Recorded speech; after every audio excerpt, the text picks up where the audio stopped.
دویم نمبر واقعہ د حضرت هود علیہ السلام دا او د عادیان واقعہ الله جل شانه په دې رکو کې بیانې.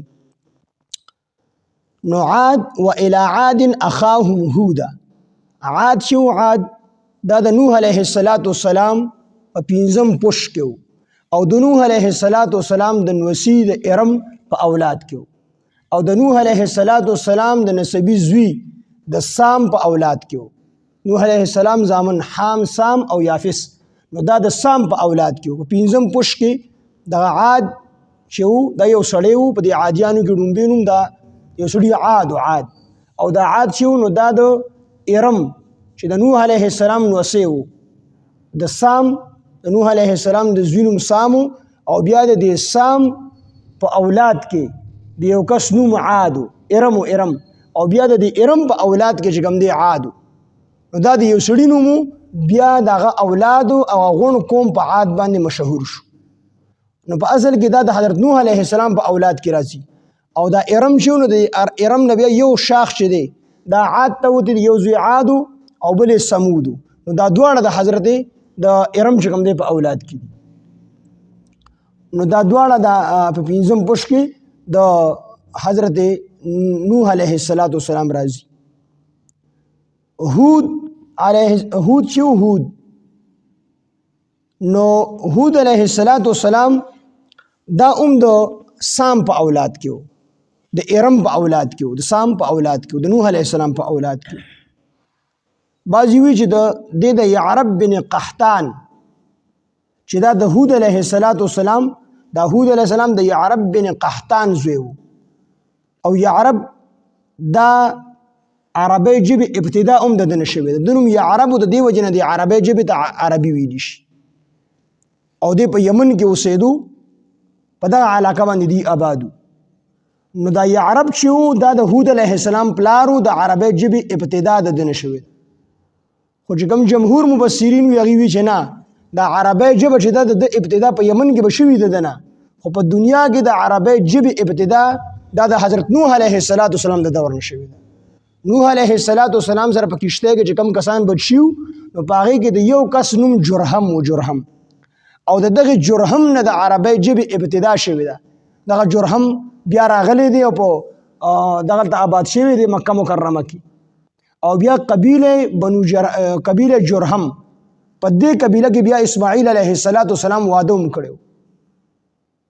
نو دا د نوح علیہ السلام د وخت نه چې کوم دی د عربی جبه ابتدا شوی. نو دا هود علیہ السلام دا چې کوم دی دغه په اولاد کې راځي د نوح علیہ السلام، او دغه رنګ دا عاد او سمودیان، عادیان او سمودیان دا د نوح علیہ السلام په اولاد کې راځي. نو دوی له الله رب العزت ډیر قوت او طاقت ورکړ.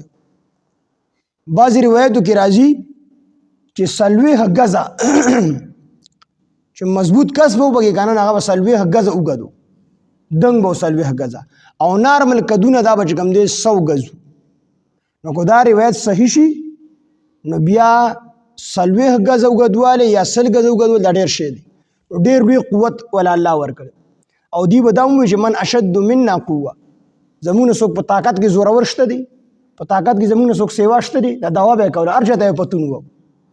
نو دی په شرک کې مبتلا شو چې په شرک مبتلا شو نو الله جل شانه ورته حضرت هود علیہ السلام راولې. نو هود علیہ السلام دې ته نصیحت وکړو د الله د وحدانیت، د الله د عبادت او د شرک نه دا خلق منع کړل.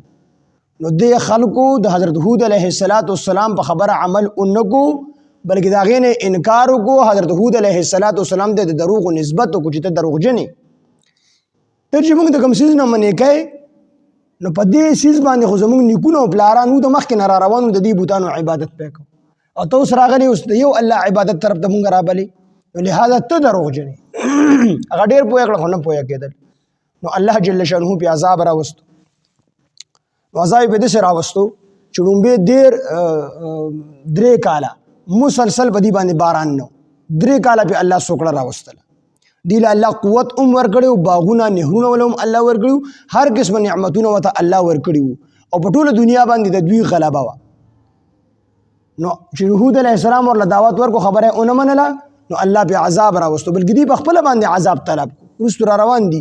دوی په خپل باندې دغه ته هود علیه السلام ته وي ته چې د کوم څیز نه مونږ یارای نو هغه څیز مونږ باندې راوله، هغه عذاب زر راوله شابه. نو په خپل عذاب طلب کو. نو 3 کاله په دې باندې باران نه کېدو، سوکړه پې راغله، ټول بوټي هر څه وچ شو. 3 کاله پس بیا الله جل شانه هوا راوستله، او دومره تیزه هوا وه چې دوی په هوا کې د یو بل نه راپرېښودل. په هوا کې به چې کوم دی روان وو، ونې او بوټي د زیله نه به چې کوم دی ایستل، دومره هوا وه. او په هوا کې چې کوم دی د یو بل نه راپرېښودل. بعضې روایتو کې دي چې په دې باندې چغه هم فرشتې والې ده، دواړو کې یووالی هم راتلی شي، تطبیق پکې هم راتلی شي چې لومبې به فرشتې چغه وواله، مړه شو، او بیا مړه چې کوم دی به اسمانونو کې یو بل نه راپرېښودل.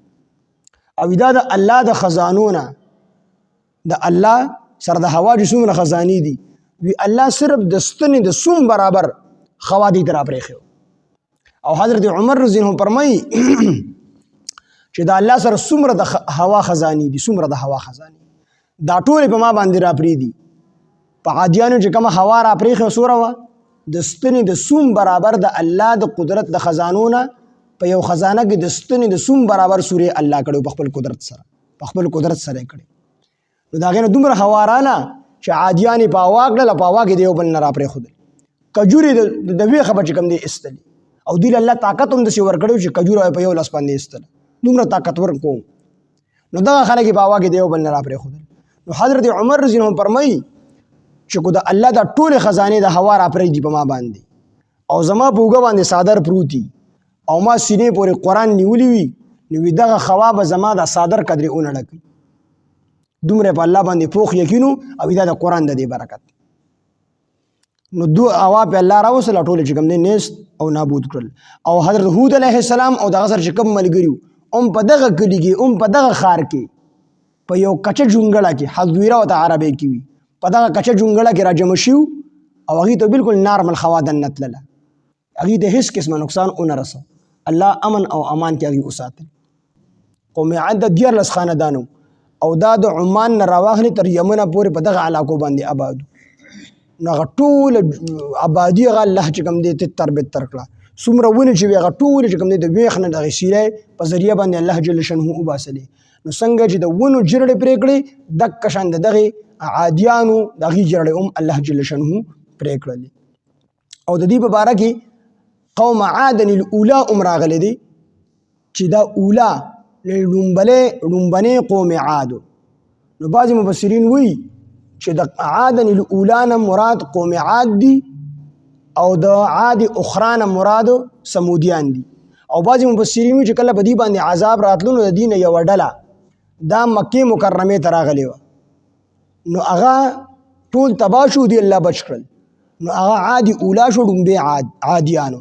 او دا چې کومه ډله دلته بچ شوي وه، نو دا دویمه د عادیانو ډله شوله.